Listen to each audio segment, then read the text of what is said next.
This is News Today with WDW News Today. I'm Tom Corliss of WDWNT.com.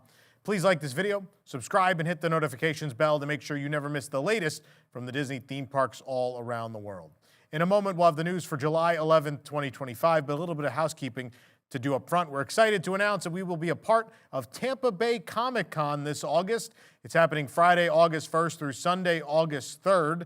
I will be a part of the Disney Parks YouTube Super Panel on Saturday, August 2nd at 6 p.m. in Ballroom D. But then also former Imagineers Paul Osterhout and Jason Sorrell will lead two panel discussions on Saturday as well. The first panel will be at 2 p.m. and is called Designing for Superfans, the Secret Language of Immersive Worlds. The second panel is at 7 p.m. and is called The Hero's Journey in Ride Form. Both panels will take place again in Ballroom D. Our team will also be there all 3 days on the exhibitor floor, and you can find us at booth 1016, that's 1016. You can stop by and say hi. We'll also have all of our Carousel of Products merchandise for sale. We have some special giveaways in limited quantities, and there's actually a different giveaway all 3 days, so keep that in mind. Also on Saturday, both Paul and Jason will be hanging out in our booth and signing autographs. On Sunday, Paul will be there to sign posters of the Walt Disney World projects he worked on, which would be Muppet Vision 3D and our new Tomorrowland print. Those will be available for sale at the event if you don't already have them. Just so you know, we'll have them there. You can get tickets to join us at TampaBayComicConvention.com, and we hope to see you there. We're very excited about it. A couple of things I want to mention real quick. First of all, Carousel of Products at CarouselProducts.com.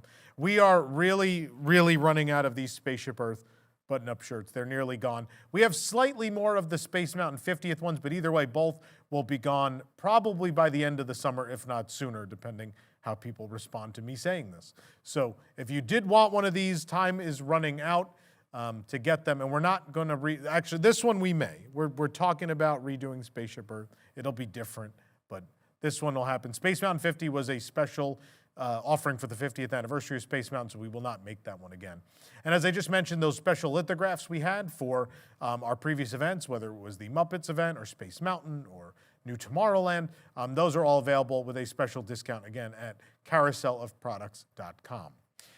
The last thing I want to mention is live audience for this show. We are doing a live audience for this show. Again, the dates are, I always forget them, so here they are. July 25th, July 28th, August 8th, and August 25th. You can get your tickets at events.wdwnt.com. And I also want to have you save the date. I'm going to have you save the date for September 1st if you're going to be in the Orlando and Celebration area. Now, the weekend leading up to the September 1st, which is Labor Day, that weekend is Destination D. And so we thought that would be a good time to piggyback on with something very special we're working on. So if you're going to be in town that weekend, I would ask you again to save that date and give me some time to get the details in order, and we'll have something very special to announce to you real soon. But save that date for September 1st of 2025. Now let's get to the news. Disney has shared a special preview of several of the floats that'll be included in the new Disney Starlight Dream the Night Away nighttime parade coming to the Magic Kingdom. The latest episode of We Call It Imagineering was focused on several of the new entertainment offerings at the Disney theme parks around the world, including the Friendtastic Parade, which we just covered in Hong Kong. Please go watch it if you haven't, right here on our channel. But the episode spent a significant amount of time on the upcoming Disney Starlight Parade. It'll be the first regular nighttime parade at the Magic Kingdom since the final run of the Main Street Electrical Parade back in 2016. Disney has already revealed concept art for most of the floats for the parade, as well as the complete float order. The parade will feature floats inspired by Encanto, the Disney princes and princesses, Moana, Coco, Wish, Peter Pan, Frozen, and a finale float with Mickey and friends and more in new costumes. In the episode, though, Imagineers take a walk through the backstage area where the parade floats are stored in the Magic Kingdom. And as the Imagineers walk around, we get the first glimpses of several of the floats in their physical form. The video includes a close look at the float themed to Encanto. It's covered in glowing flowers near the base and has the miracle candle in the center. The middle of the candle is shown with a more modern lighting scheme that appears to be similar to a projection. It's probably a giant LED screen, if we're being honest. A second float that gets a more extended preview during this is Moana. The float is made to look like Moana's boat sailing on the ocean's waves. The Imagineers explained that the waves were a challenge to design because they wanted the water to look like it had a sense of motion. They go on to explain that there are roughly 50,000 pixels in the waves, for definition and density that help the waves look like they're moving. An additional detail for the Moana float is the use of UV technology on the sail of Moana's boat and the stingray form of Grandma Tala. The Imagineers describe it as very elegant but also very sharp and musical when it needs to be. While not described in detail, there's a brief clip for the tree-shaped float inspired by Wish. And finally, one of the most anticipated floats in Disney Starlight is that grand finale. Imagineers working on Starlight introduced Whimsy, is the name of the locomotive located on the front of the finale train float. Rather than making the train lifeless, the designers chose to make Whimsy an original character that is literally made of starlight. Now I want to stop and talk about this for a second.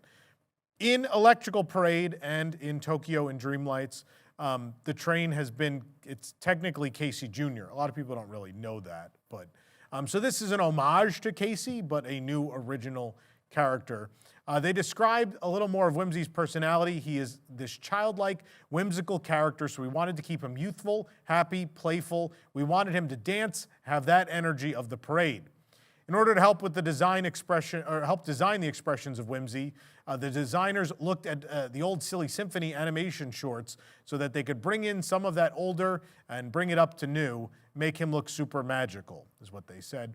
Whimsy will be pulling the rest of the train cars that make up the finale float, which will have smaller sections themed to Aladdin, Tangled, Snow White, and Mickey. The latest episode also shared a preview of the original animation of a classic character that'll be incorporated into the parade. Imagineers revealed there will be an animated version of Jiminy Cricket from Pinocchio featured prominently at the end of the parade.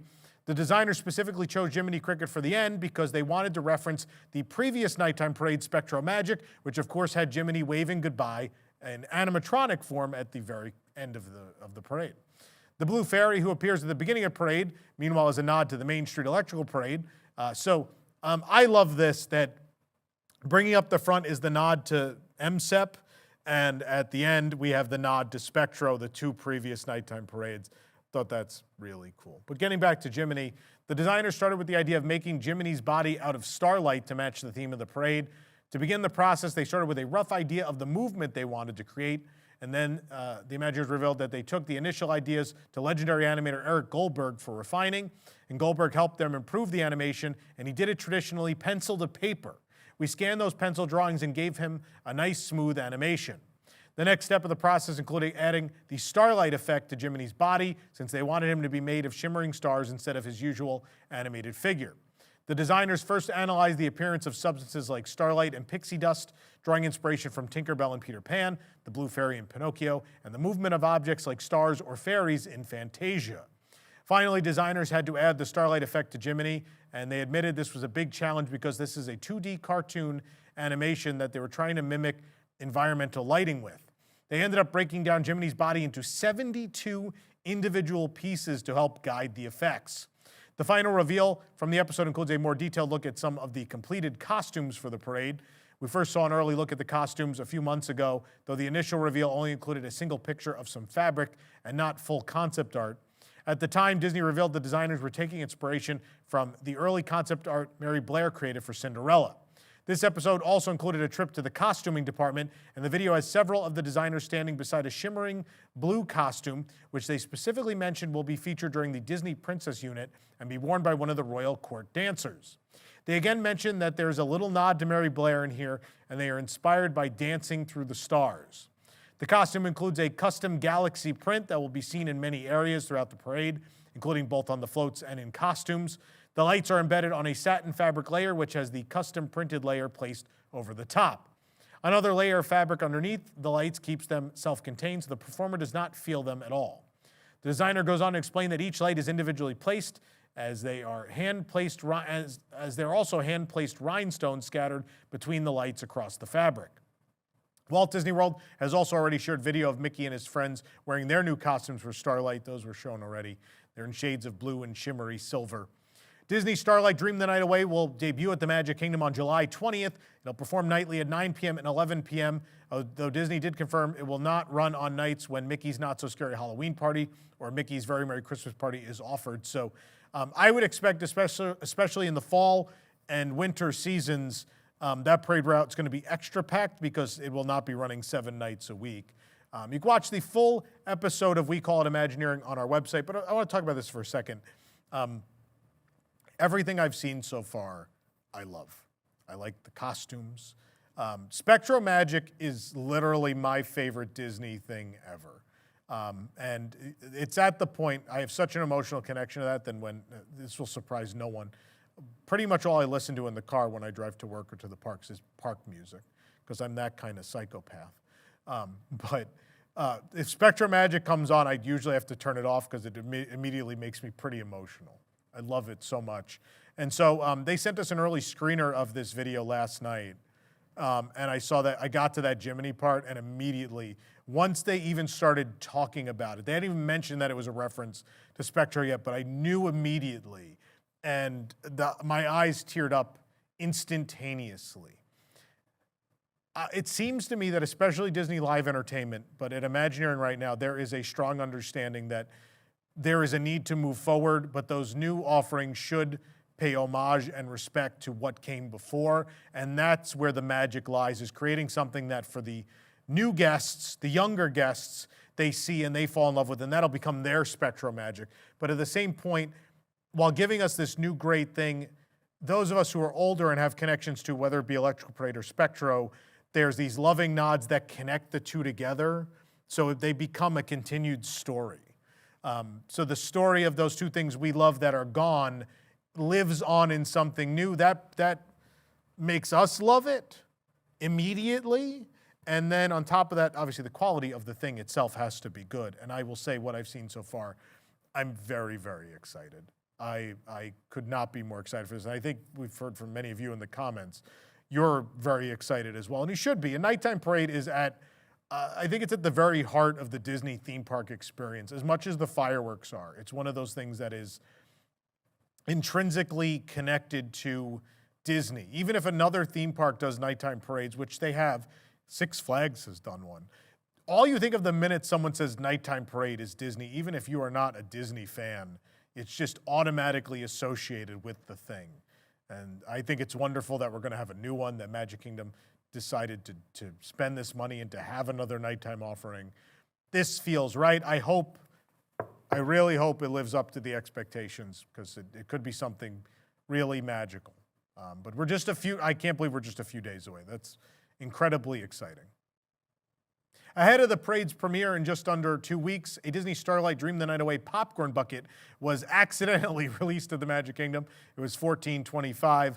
It's the standard popcorn bucket, the tub shape with the handle and the lid with the hook, but features wraparound art of all the parade's floats. This is actually from there's an attraction poster essentially for the parade. That's where this art is from.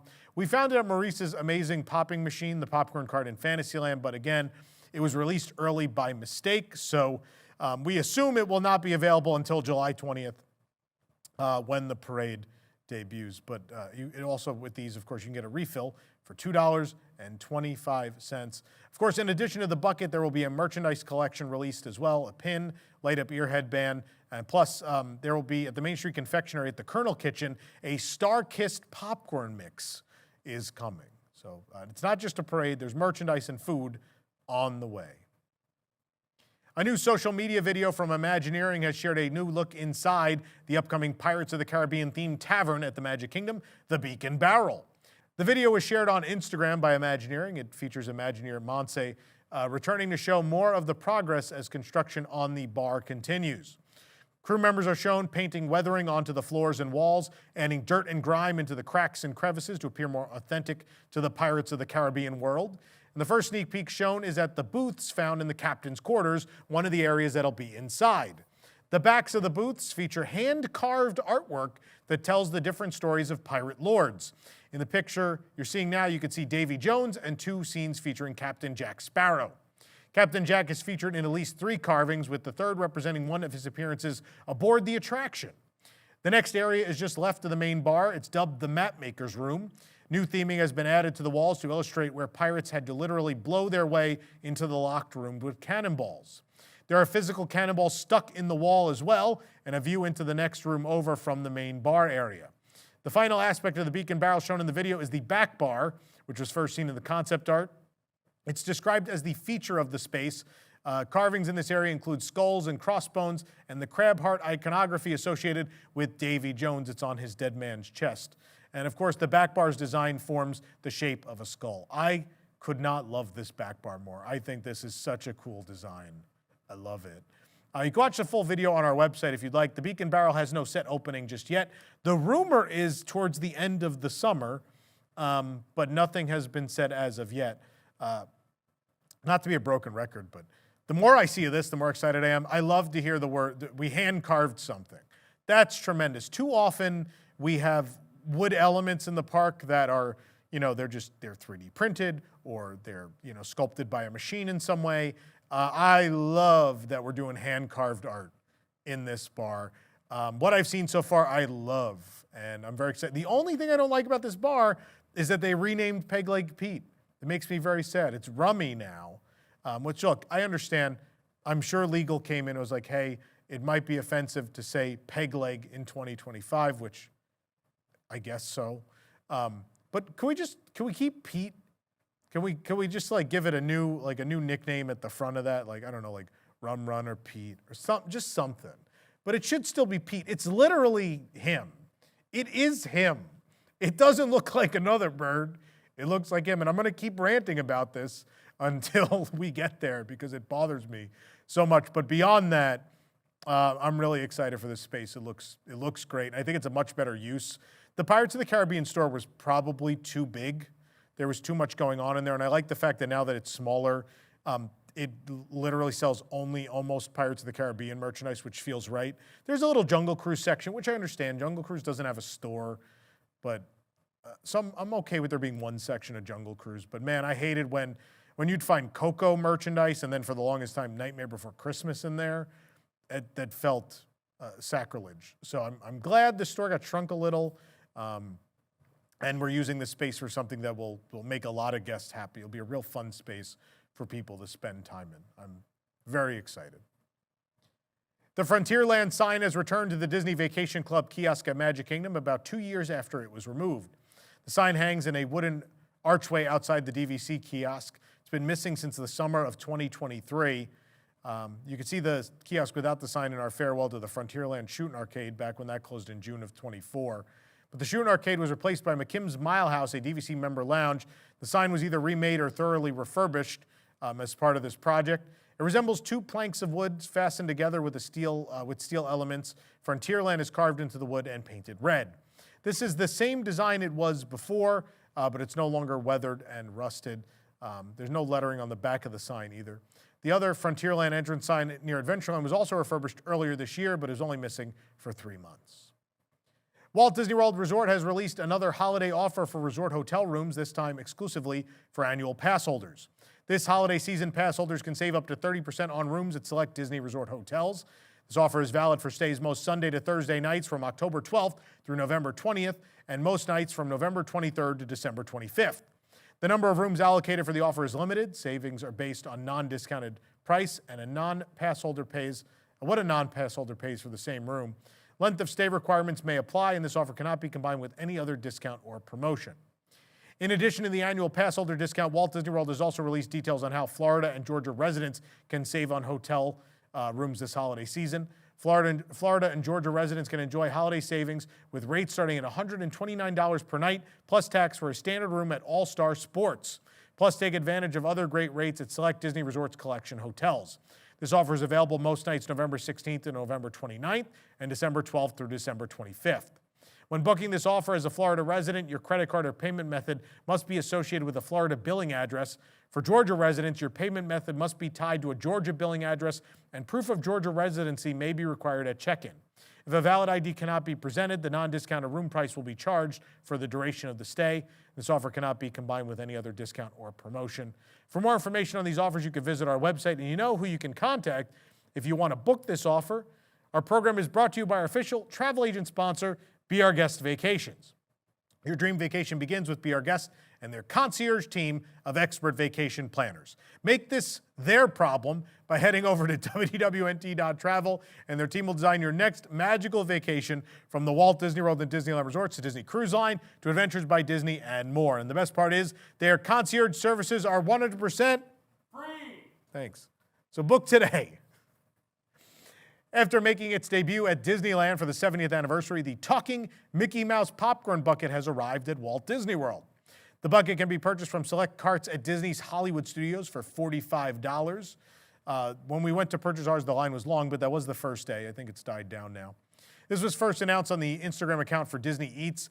The bucket depicts Mickey Mouse in his classic tuxedo attire with black suit jacket, white button-down shirt, yellow bow tie, red pants, etc. You know, Mickey's park appearance. Like the Disneyland version, the popcorn bucket is interactive. Mickey is voice activated and can turn his head from side to side and blink. His arms are also posable. The attached and removable carry strap is different this time around. For Walt Disney World, the strap is red and yellow and features white four-pointed stars and Mickey alongside the Disney Parks wordmark. The opening for the popcorn storage can be found on the back. The on-off switch is also on his back above the battery compartment. Right now, these are limited to 2 per person per transaction. It's also worth noting that this is $10 cheaper at Walt Disney World than it is at Disneyland, where it's $55. Guess what we get to do, folks? It's sitting here. I was going to direct you to a video, but I could just do this for you now. It's kind of scary. Hey, Mickey. Hiya, I'm Mickey Mouse. Hey, Mickey. Let's celebrate. Hey, Mickey. Woo! Okay. Well, that's how it works. Stay over there and don't come to life. The new wallpaper for the reimagined lobby of the Grand Floridian Resort has been revealed during the ongoing construction. Crews continue to work on exterior refurbishment projects at the resort. This small building and surrounding walkways are blocked by white construction walls. Crew members appear to be repainting the white walls and doors. Previously, the right side of this entryway was blocked, and now the left is blocked, and the right side is back open with new wallpaper and a new wall sconce. The old wallpaper was the same beige striped wallpaper that was in the lobby past the entrance doors, while the old wall sconce held a pair of shaded lamps. The new wallpaper features a white and gray damask floral pattern. This may replace the striped wallpaper throughout the lobby. The new wall sconce hides the light behind a thin cylinder mounted with golden hardware. On the closed-off side of the entryway, a crew member is working on a platform, and the wallpaper has been removed from this side. We could see crew members working in the Garden View Tea Room. The tea room never reopened following COVID-19.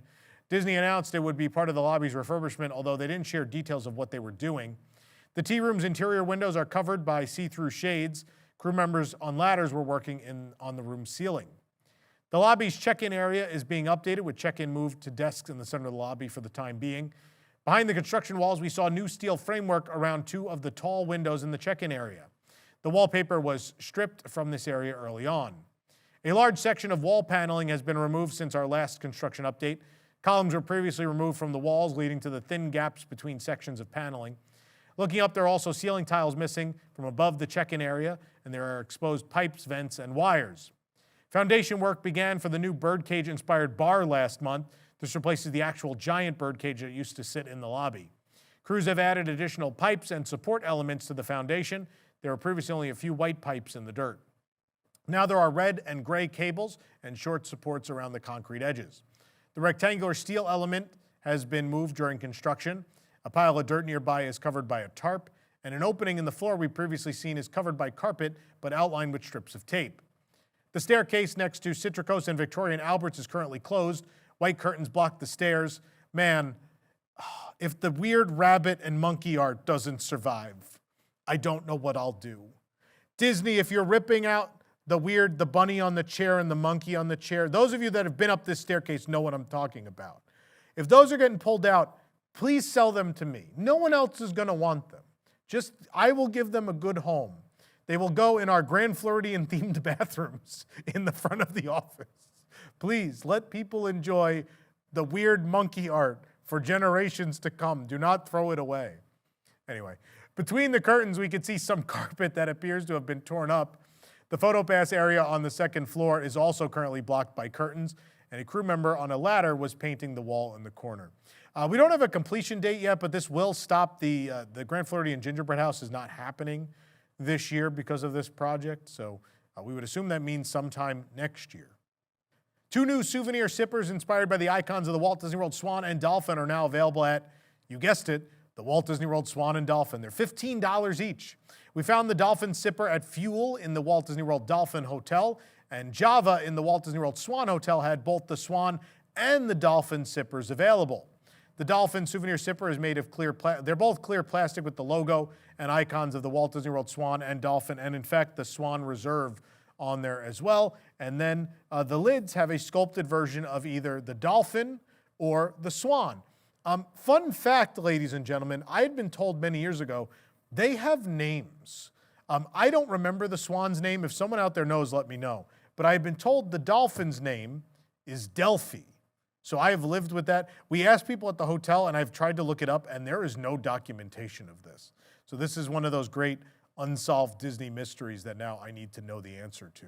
So hopefully we'll figure it out. But this is Delphi, as far as I know. I'm going to share some fun facts with you right now. A lot of people say, oh, why is there a fish? Why is there a fish on top of the Dolphin? That's because it's a mahi-mahi, and it's actually considered a type of dolphin. There you go, the more you know. The other reason they chose the mahi-mahi specifically was because if they were going to have a lot of fountains, this is the type of fish you typically see, especially in Europe, in a fountain design where the water would spew out of the mouth. So there were a number of reasons why they chose this type of dolphin and not the dolphin you and I probably think of the second someone says the name of that animal. But either way, these are both available now, $15 at the Swan and Dolphin. Goods Food to Go at Disney's Old Key West Resort now has classic Mickey-shaped pretzels and stuffed pretzels straight from the theme parks. Goods Food to Go has offered soft pretzels in the past, but this is the first time they've offered the Mickey pretzels and two of the stuffed soft pretzel flavors, which would be jalapeno cheddar, my personal favorite, and cream cheese. The three options are listed on the in-person menu as assorted pretzels for $7.99. The Mickey pretzel is served with that plastic cheese sauce. Cast members confirm the pretzels are all the same as they are in the park. So this is a great place to grab one. This is great. Also, they sit in a heater here, so they might be hot and fresh compared to what you get in the parks as well. Goods Food to Go also has, food that's not walk-around food, if you will. There's burgers, sandwiches, hot dogs, chicken strips, things of that sort. I love to go here and then go to the gurgling suitcase, get a drink from the suitcase, a turtle crawl, my favorite, and then sit here and have a jalapeno cheese pretzel. That sounds like a good afternoon to me. Actually, that might be what I do after the show. Now I'm hungry for it. The reception outpost at Disney's Fort Wilderness Resort has a new cabins and campsites sign, including the Disney Vacation Club logo. The sign hangs above the entrance to the reception outpost, which is the check-in building for the fort. It's the same shape and wood style as the old sign, but the lettering has changed. Fort Wilderness is now yellow, and the reception outpost is blue instead of white. Cabins and campsites is in big white lettering across the center of the sign. The old sign read Wilderness Homes and Campsite Accommodations in smaller curving letters, but now there's a new sign. DVC's got to put their stamp on every hotel they take over. They have to stamp their logo on it. runDisney has revealed the race themes for the 2026 Springtime Surprise Weekend at Walt Disney World, featuring iconic Disney duos. Taking place at the Walt Disney World Resort from April 16th through the 20th, the Springtime Surprise weekend will include a 5K, a 10K, a 10-miler, and the Springtime Surprise Challenge, as well as Springtime Surprise Yoga. Each offering is themed to a Disney Best Friends duo. On April 17th, runners can hop into action for the 3.1-mile 5K themed to Judy Hopps and Nick Wilde from Zootopia. On April 18th, runners can bounce, pounce, or trounce their way through the 6.2 miles of the 10K featuring Winnie the Pooh and Tigger 2. On April 19th, run 10 miles and feel every emotion with the 2026 10-miler featuring joy and sadness from Inside Out. And those who finish all three races and rack up 19.3 miles will earn a fourth challenge medal featuring Aladdin and the Genie. A yoga event will also be offered themed to Lilo and Stitch. Each Springtime Surprise race will offer its own finisher medal, and the challenge will offer an additional medal. Registration for the race weekend will open on July 22nd for Gold and Platinum Club Run Disney members, followed by general registration on July 29th at 10 a.m. A new Master Shipbuilder sign has finally been installed at Castaway Cay, the Disney Cruise Line private island, after the sign featuring Bob Chapek's name was removed in November of 2022. I don't remember. Why was his name removed? I don't remember. Oh, yeah. Since Chapek was removed from his position as CEO. Never gets old. There has been no sign in this spot on Pump House 1, located near the island's pier. The new sign seems to have been installed within the past month. It proclaims Disney Signature Experiences president Joe Schott as the master shipbuilder. It's the same design as the old one. It probably even is the same sign. They just probably put the new name on it. Schott was appointed this January amid other Disney Experiences executive changes. Disney Signature Experiences is a division of the Disney Experiences department focusing on family travel and leisure experiences outside the theme parks, most relevantly, Disney Cruise Line. Schott also oversees Disney Vacation Club, Alani, Adventures by Disney, and Story Living by Disney. Schott was previously president and general manager of Shanghai Disney Resort, during which time the park added its Zootopia Land, a third hotel, and announced it would bring in the Spider-Man attraction. Those two other parts haven't been added yet, but he was instrumental in approving those projects. Before Shanghai, Schott led operations at Disneyland Paris and was executive managing director of Walt Disney Attractions Japan for Tokyo Disney Resort. He reports directly to Josh D'Amaro, the chairman of Disney Experiences. If you want to hear more about Zootopia at Shanghai Disney, we actually just finally released my honest review of Zootopia Land. So go check that out right here on this channel. Please give it a watch. Also, if you're looking for things to watch, I'm going to plug my Hong Kong vlog series, which is running right now on the WDWNT TV channel. There's several more parts to come, and that is going to be our exclusive home for all of my vlog content moving forward, and several new programs which will debut very, very soon. Just want to get that plug in real quick. For the absolute latest on these stories and all that didn't make it into today's show, be sure to check WDWNT.com and follow us on all your favorite social media platforms. You can support the entire team behind this show and others by joining the WDWNT Interglobe Society at patreon.com/WDWNT. Get access to exclusive content, discounted show and event tickets, and more. Special shout out to all our WIGS members watching who make this show happen every week. For the worldwide leader in Disney Parks news, this is Tom Corliss saying, enjoy the rest of your today and have a great, big, beautiful tomorrow. Now, I don't know, I'm hungry now.